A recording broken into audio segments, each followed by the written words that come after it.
Welcome back, guys. This is our lecture on Newton's second law. Starting to get to the interesting stuff. Here we go. So, previously what we did was we had played the game Tug of War. And in fact, Mr. Mellor's made some wonderful drawings here. We have our friend Craig and Duncan. Unfortunately, Duncan is not a very strong person, so he goes ahead and he pulls on the rope with his big force, but it's not very big, not in comparison to Craig's force. So Craig pulls on the rope really hard.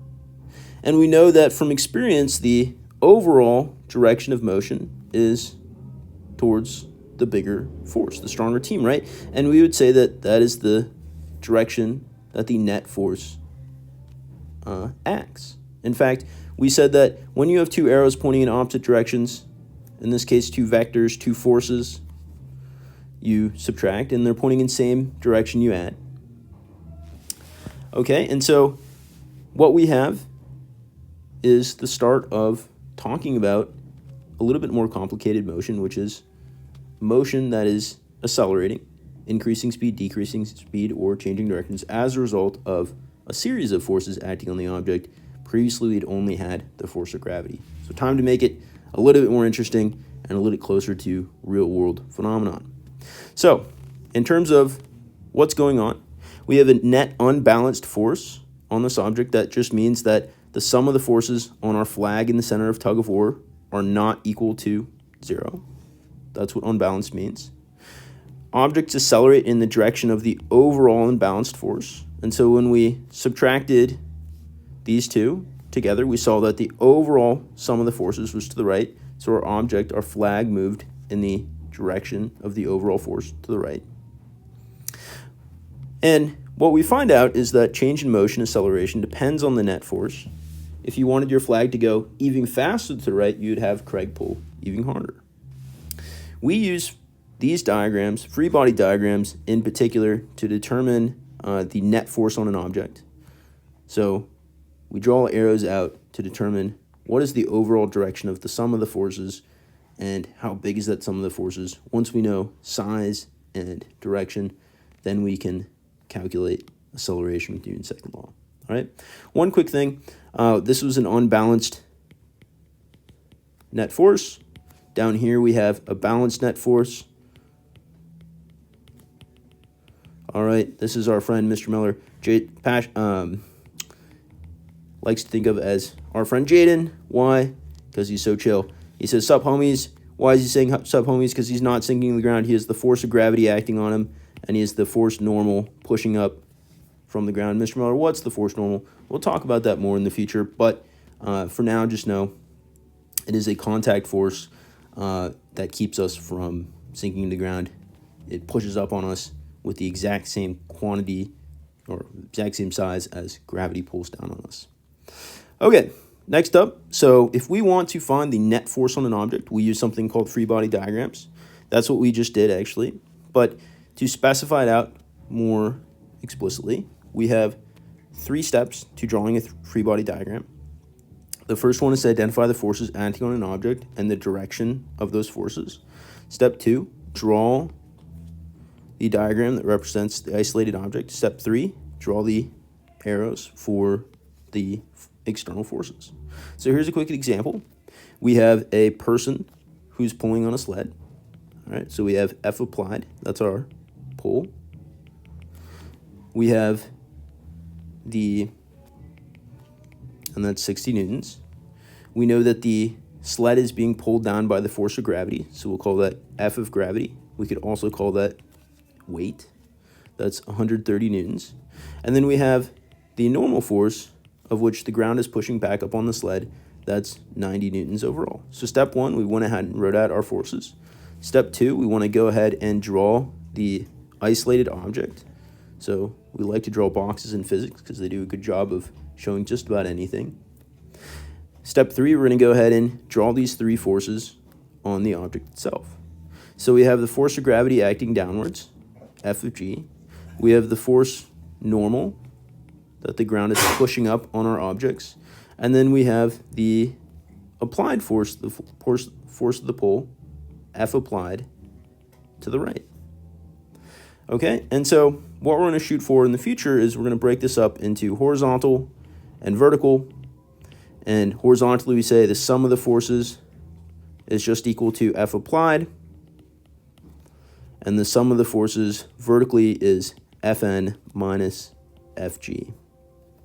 Okay, let's do some practice problems before we move on to Newton's second law. So here's our first one. Draw the free body diagram of a projectile accelerating downwards in the presence of air resistance. Okay, so we know if it's a projectile accelerating downwards, we have the force of gravity. We don't know the magnitude because we're not given that much information. We have air resistance, so we have F of air resistance. All right, step 2, draw a nice little box, a representation of our object. Step 3, draw our arrows out. Okay, we have the force of gravity downwards. We have the force of air resistance upwards. Very nice. All right, so we go ahead and sum those up. This is our vertical motion. And we have F of air resistance minus the force of gravity, and as we're going to find out, is equal to the mass times the acceleration of our object in the vertical dimension. All right, here's another one. We have a crate that's being pushed across the flat surface. So that means we have a force applied by a person, slash, that's our push. Then we know that, well, if it's being pushed across a flat surface, we're probably going to have the force of friction, because that's counter to all motion. Then we have the force of gravity, and our object is not specified as sinking into the ground, so we must have a force normal equal to the force of gravity. All right, step 2, show us our object as a box typically, but it doesn't have to be a box. All right, step 3, go ahead and draw our forces. We have the force of gravity downwards. We have the normal force upwards. We have the applied force, F applied, that's our push. And then we have the force of friction, and we always draw the force of friction. It's always in the direction of motion counter to the overall motion of our box. All right, again, if we wanted to break this up, what we'll be shooting for is breaking up into horizontal and vertical motion. Horizontally, the sum of our forces is equal to the applied force, which is our push, minus the force of friction. That's going to equal to the mass of our object times the acceleration horizontally. Vertically, our net force is equal to F applied. In vertically, we have the normal force, of which the ground is pushing up against the object, minus the force of gravity, the weight. And that's going to be equal to the mass times the acceleration vertically. And in this case, since it's not sinking to the ground, that should evaluate to 0. Good thing, too. All right, so now that we are finally Newton's second law, Newton's second law came as a result of 2 key observations. The first observation is that the acceleration of an object is produced by the net force on an object, and it is directly proportional to the magnitude of the net force on the object and in the same direction as the net force. Okay. The second one we saw with tug of war, right? You move in the direction of the overall force, in the direction of the stronger team after you've added up all the forces. And so what does this directionally proportional mean when we're talking about acceleration and net force? Change in motion is directly proportional to the sum of the forces on the object. What? Well, here's a good way of thinking about it. Say you have a little cousin. He's right here. He is exceptionally cute, right? He's on picture day. He's looking quite handsome, right? And he goes ahead and he swings with all of his might. He goes ahead and hits this baseball. But sadly, you know, even though we love our cousin, he's quite weak, right? In fact, your cousin does not apply a very strong force, so he gets a very low acceleration, a very low change in motion of that baseball, and that baseball does not go very far. Oh, man. Then over here we have Timothy. Timothy is your cousin's nemesis. Timothy's had a strange life so far. He has, in fact, been pumped full of steroids since he was a little kid. Well, he's still a little kid, but a steady diet of steroids. Timothy goes ahead and he hits the baseball with a really, really hard force. And we know that from experience, that baseball is going to accelerate out of there. And my goodness, Timothy, that is a little bit unfair, man. But what does directly proportional mean? It just means that If you hit something really, really hard, you get a bigger acceleration. If you hit something not very hard, you get a smaller acceleration. Not too bad, but it was one of the key observations that led to Newton's second law, which changed the world. Science at its core, our biggest discoveries, at some point had to be fairly obvious. Otherwise, we wouldn't have been able to, write it out explicitly. And then once we have that sort of mathematical definition, then we get to, be able to do more interesting stuff.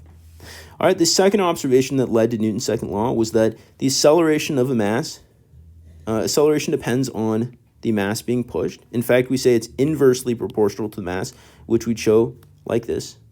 It means that if mass increases, you're going to get a smaller acceleration. If mass decreases, you're going to get a easier acceleration, a bigger acceleration. All right, here's a good way of thinking about it. If you are pushing an empty shopping cart, right, it's very easy for you to pick up speed and slow down.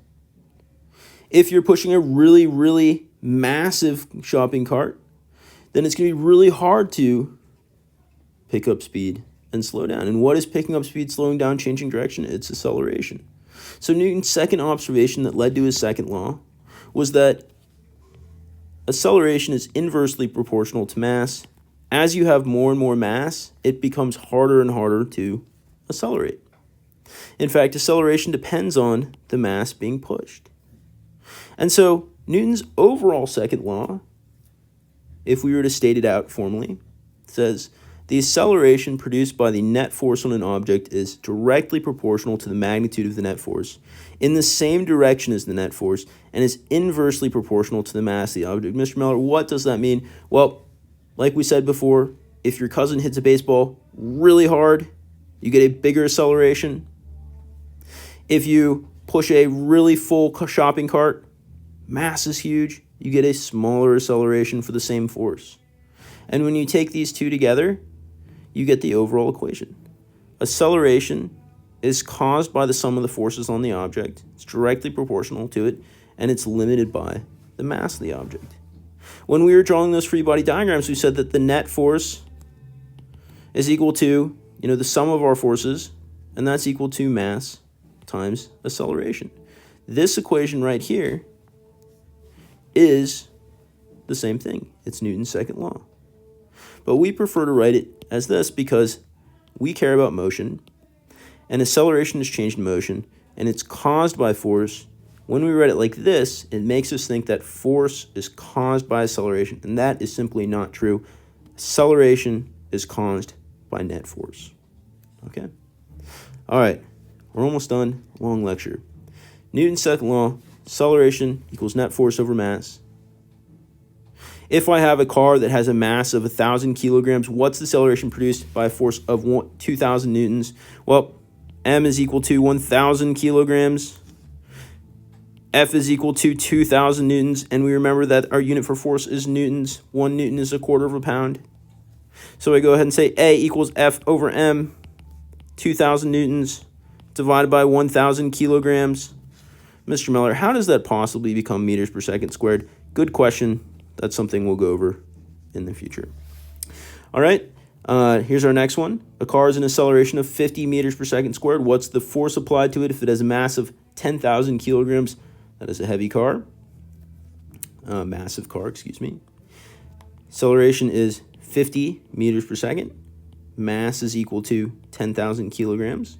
If we use the second version of Newton's second law, F net equals mass times acceleration, M times A, 10,000 times 50 meters per second squared. And we get 500,000 newtons. All right, not too bad. All right, that's it for Newton's second law for now. And for free body diagrams, we'll see you guys back in class. Adios.